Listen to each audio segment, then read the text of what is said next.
Hi friends, so today I'm going to tell you some stories that have to do with our calendar, but rather than the days of the week, we are going to be learning about why we call the months of the year the names that we do. And just like the days of the week, it all comes back to the Romans and the Greeks and their gods and goddesses. So we are going to start January because that is when our calendar year restarts every year. And so for January, long ago, there were only 10 months in the Roman calendar. And a certain ruler in Rome decided that he didn't want this. He wanted to add 2 months to the end of the year. And the reason why he wanted 2 extra months was for tax purposes, right? If there are 2 more months in the year for people to pay taxes, then you get more money in that year. So he wanted to add 2 days to the end, 2 months, to the calendar year. And when he did this, he had to figure out what he was going to name them. And so he thought about it, and he decided that he was going to name one of them, January, after a god named Janus. And Janus, this god, had two faces.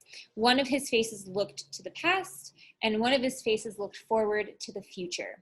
And so during this month, the ruler thought that his people could look back at the past year and kind of reflect on it, and then they would also be looking forward to the new year.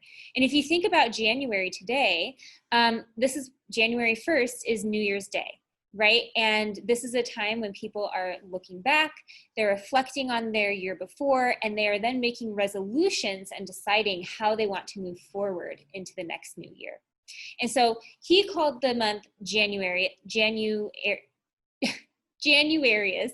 and we now call it January. Now, he also had to name the second month of the year that he added in, and this is where we get February. So in those days, the calendar actually began with the month that we call March, right? Because January was one of the added months. So their new calendar year started in March. And the second month that this ruler was adding to the year would then become the last month. So that's why February comes right before March. That's why February comes right before March, because it was the end of their calendar year. And at that time, he decided to name it after a Latin word that means making clean. Because at that time of the year, people often thought about the things that they should not have done the year before. And they felt kind of bad about them and kind of felt sorry for them. And so they were deciding that as they entered the new year, they were making themselves clean. And so the Latin word for making clean was februum. And so the name of the month became Februarius, which is why in English we call it February.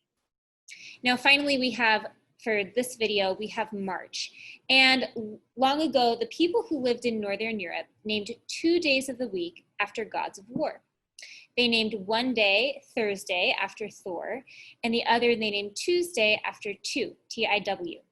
And the people who lived in Southern Europe also believed in a god of war. So the people in Southern Europe, the Romans, they called their god of war Mars, which you may have already known.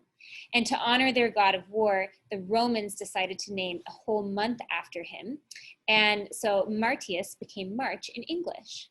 And so that is how we got the month of January, February, and March named what they are today.